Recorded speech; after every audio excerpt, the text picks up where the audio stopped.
Hey guys, Dinosaur here, back again to another movie review, and today we'll be reviewing The Good Dinosaur. Now, The Good Dinosaur is directed by Peter Son and features Raymond Ocho, Jack Bridget, Jeffrey Wright, Sam Elliott, Steve Zahn, Frances McDormand, and Anna Paquin.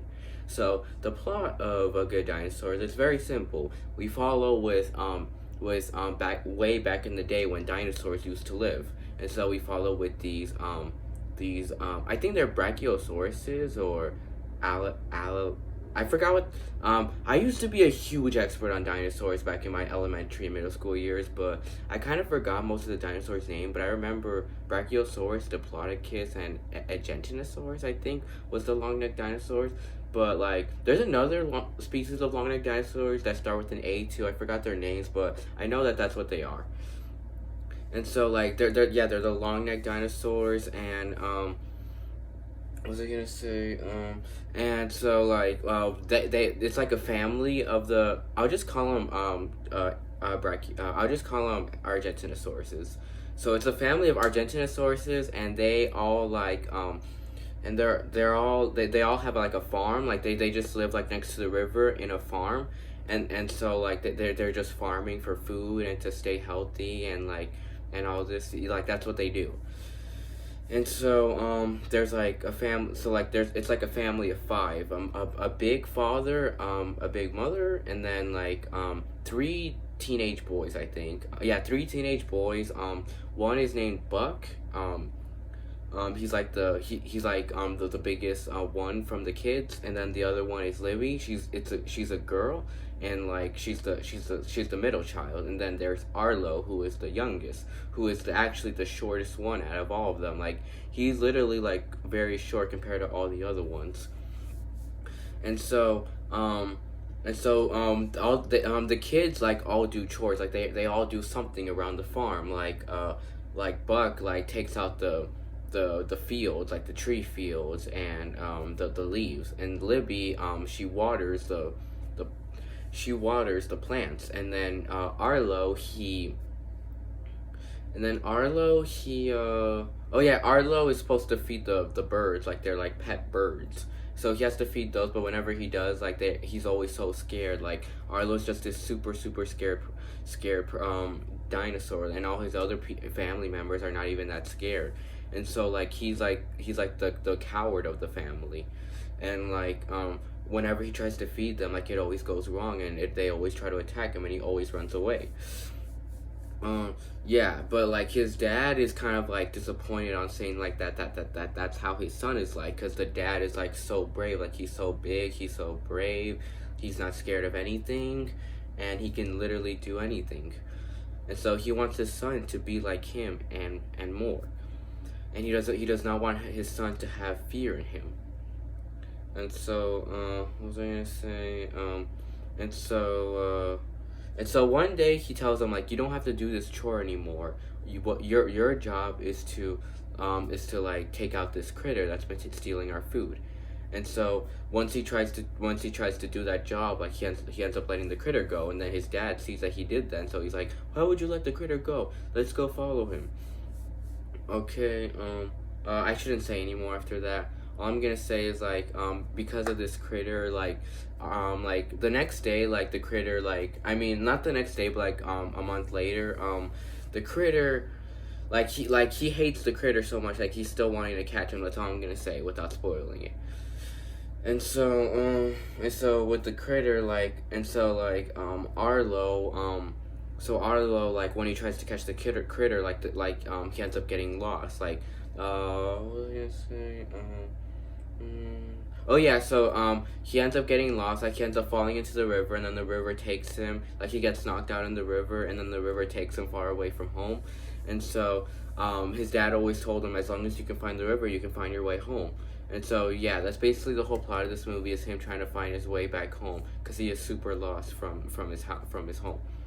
And then like even the critter is trying to help him too, and he's slowly, and like he's not slowly, but kind of fast, like he's getting along with the critter, making friends with him, and they're both trying to get back home. Yeah, so that's basically the whole plot of The Good Dinosaur. Now, do I like The Good Dinosaur? Yeah, I like the Good Dinosaur. This movie's fine. I mean, not the best Pixar movie. It's definitely one of Pixar's weaker movies, but that's not a bad thing. It's still a good movie. It's still solid. Like, it's okay. I mean, I feel kind of the same way as from Cars 2, like I do of this. Like, Cars 2 is not great, but it's one of the more hated Pixar movies. Same with this one. But this movie's not great. It's just very mediocre. But I do like Cars 2 I do like Cars 2 a bit more than this one because I grew because Cars 2 has a lot of childhood memories with me, and I like the soundtrack and the scenery a bit more better than this one. Yeah, but this movie still has a lot of good stuff in it. But I would say I love the first 30 minutes a whole lot more than the rest of the movie actually, because I love the first 30 minutes a lot when he's at his home and he's like the coward compared to his siblings, and his dad is always trying to make him like like him and more like, and I can kind of relate to that too, like, because I'm kind of the coward of the family too, and my dad sees that and he does not like that at all, and he wants me to be better. He wants me to be better. And so yeah, and I love the first 30 minutes a whole lot more because like the first 30 minutes revolves around him being home with his dad, with his mom, and like them farming, and I really enjoyed all of that. And but then once he but then what was I gonna say?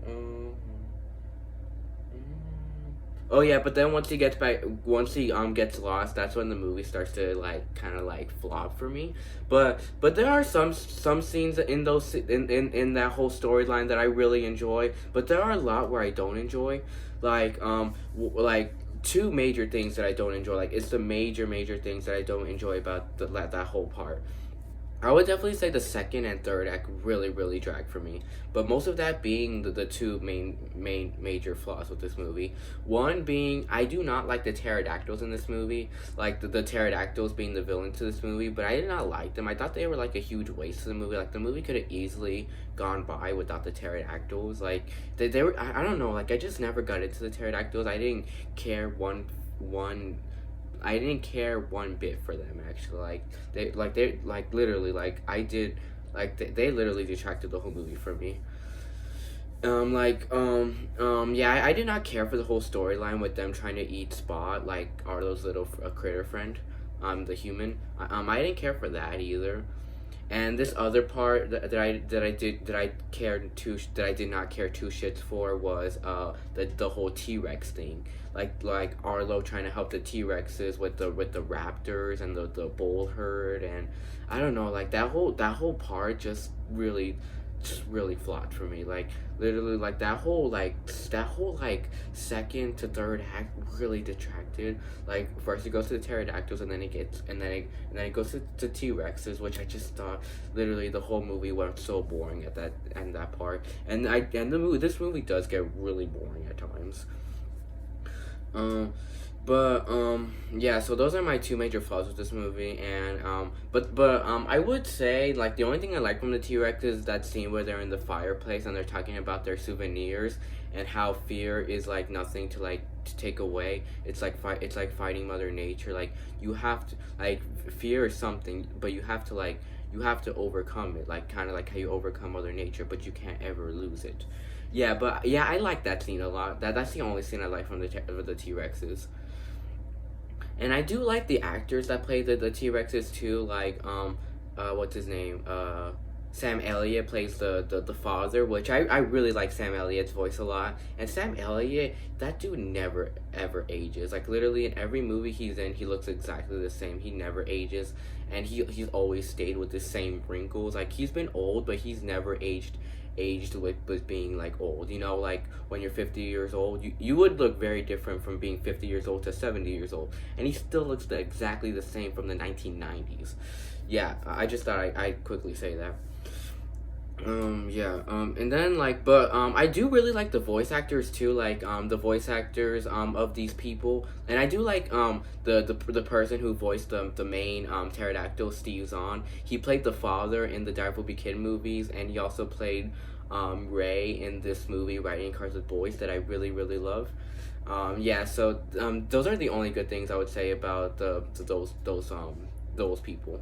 So yeah, and the cast I would find pretty cool actually. But the main cast with Arlo and Spot, like those people are very unknown, but the other people are very known actually. And then Anna Paquin, I don't think I mentioned this, but Anna Paquin also plays the T Rex girl, the red T Rex. Anna Paquin also played Rogue in the X Men movies, and yeah, and you can, and I think this is her real voice actually, because I think with the X Men movie she has an accent, but with this it's her real voice, like she has like a cowboy voice, and yeah, I just thought I just thought I'd quickly mention that. And also Frances McDormand also plays the mom. Like she plays Arlo's mom, and Frances McDormand plays the bald girl in Doctor Strange, and she also played the social services in Moonrise Kingdom, which you all may know. Moonrise Kingdom is one of my favorite movies. Yeah, and then Jeffrey Wright even played the dad too, which yeah I thought I think he's a good actor too. So yeah, okay, now let's get on to the characters of this movie. I just talked about the actors, now let's talk about the characters. Now, I really like Arlo a lot. Arlo and his dad were definitely my favorite characters of this movie. I like Spot too, but, like, he was fine. Like, he was fine, but he wasn't, like, my favorite character, you know? Definitely Arlo and his dad were my favorite characters. I really liked how Arlo, as he is in this adventure on going back home, he learned so much about himself, and he's starting to get fearless. Like he's starting to not be so scared anymore. I mean, he is scared at times, but slowly and slowly he's starting to overcome his fear, and I really love that a lot about him. And I love his whole friend relationship with Spot, and I think this movie does get kind of funny at times with Arlo and Spot, like that scene where they're high on berries, like when they're so high on the berries growing on the trees. That thing was super funny. And then I liked Spot too. Spot was pretty good. And I liked that whole scene where oh yeah, just letting you guys know, this review will not contain spoilers. Like this review will be totally spoiler free, so you're safe, because I'm pretty sure a lot of you haven't seen The Good Dinosaur. So yeah, but I do like that scene where we learn a lot about Spot, how Spot, let me think, how Spot had like parents, but they died. Like the scene where they put sticks together, like this is their parents. Like this is their parents, but he puts the sticks down for the people that died, and so he's supposed to be the little stick. And so Arlo does that too. Like it's him, Libby, Buck, and his mom, and then his dad, and then he puts his dad down and buries him on the sand. Yeah. What was I gonna say? What was I gonna say? Let me see. Oh yeah, and I do really like his dad too, which his dad is like trying to make him the best example. Like he's trying to make him better than he already is. And I love that whole scene where he tells him, like, sometimes you have to get over your fear to see the beauty on the other side. I love that line so much, and I would definitely call that the main theme to this movie. Sometimes you gotta overcome your fear to see the beauty on the other side. And yeah, and I love that theme so much. And I love these, and I love those scenes with the fireflies. Those scenes are super beautiful with him and the dad on the butt, like taking like lighting fireflies all over the field. And then even Arlo and Spot do that too. Yeah, all those scenes are so beautiful. And that's another really huge positive to this movie, is this movie looks so, it looks so real actually. Like this movie's animation looks so real and so beautiful, and I love the way it looks so much. Like literally you feel like you're in the wild actually. Like it feels like the wild in this movie actually, and it looks so real. And I like the animation just looks astounding. It looks amazing. It looks eye-popping. Literally all the above. The animation is a huge positive to this movie. What else should I talk about? So yeah, and I definitely thought the dad had a lot of emotional scenes too. And then let's get on to is there any other characters? And then I really like his family too. Like I really like his mom too. How his mom really loves the father too, and she's really caring about her kids too. And she wants Arlo to be the best too, but not as much as the dad does. Yeah. And then I really like that whole part, that whole like story with the mark, like when you put the mark on the brick wall, like the brick wall where it keeps all their food in, all the corn. And then the dad and the mom are the first to put their marks in, but they can't let their kids do the marks yet until they've done something that's better than themselves. And then literally, Arlo's siblings have already gotten their marks from clearing out the fields and watering the whole, the whole field of plants. Yeah, and so he's never gotten his mark. And yeah, and I really like that whole part too, like where he's never gotten his mark. And then let me think. So yeah, I think that's all the characters. Yeah, all the characters were fine in this movie. I mean, except for the pterodactyls and the T-Rexes. Now let's talk about the soundtrack to this movie, which the soundtrack I thought was fine in this movie. I mean, not the most memorable Pixar soundtrack, but it was fine. The comic relief, I felt like some of the comic relief in this movie didn't really land for me, but some did. So the comic relief was okay. Now let's get on to the pacing, which I really felt the pacing was not so good in this movie. Like, the pacing really, like, dragged a lot. Like, this movie was, like, a mess with the pacing, and I felt this movie went by super, super slow. This movie's like, an hour and 27 minutes with, with credits, it's, like, an hour and 32, I think. But, like, without credits, it's an hour and 27. But I really feel like this movie goes by really, really slow, despite that very short runtime. Let me think. Is there anything else I should say? And this movie with the suspense, like, this movie does get a bit suspenseful at times. At times it does work. At times, like, I don't give a shit about what's happening, and it's a bit predictable. Like the scene in the end with the pterodactyls, I just thought was super predictable. Let me think. Is there anything else I should say? But I did think the scene with the raptors was a bit suspenseful for me. Let me think. Anything else I should say about this movie? Oh yeah, and even though I said the third act did drag, I did think, like, towards the end of the movie, it did get very emotional, actually. Like, the end really got super emotional, and I would say that's another huge positive. Like, the beginning of the third act was very bad, but then the end of the third act was pretty good. If that makes any sense. Yeah, is there anything else I should say about this movie? I think that's all I should say about the movie. Yeah, it's solid. To rate this movie, I'll rate this movie a solid B. Yeah. Bye, and see you all in the next review.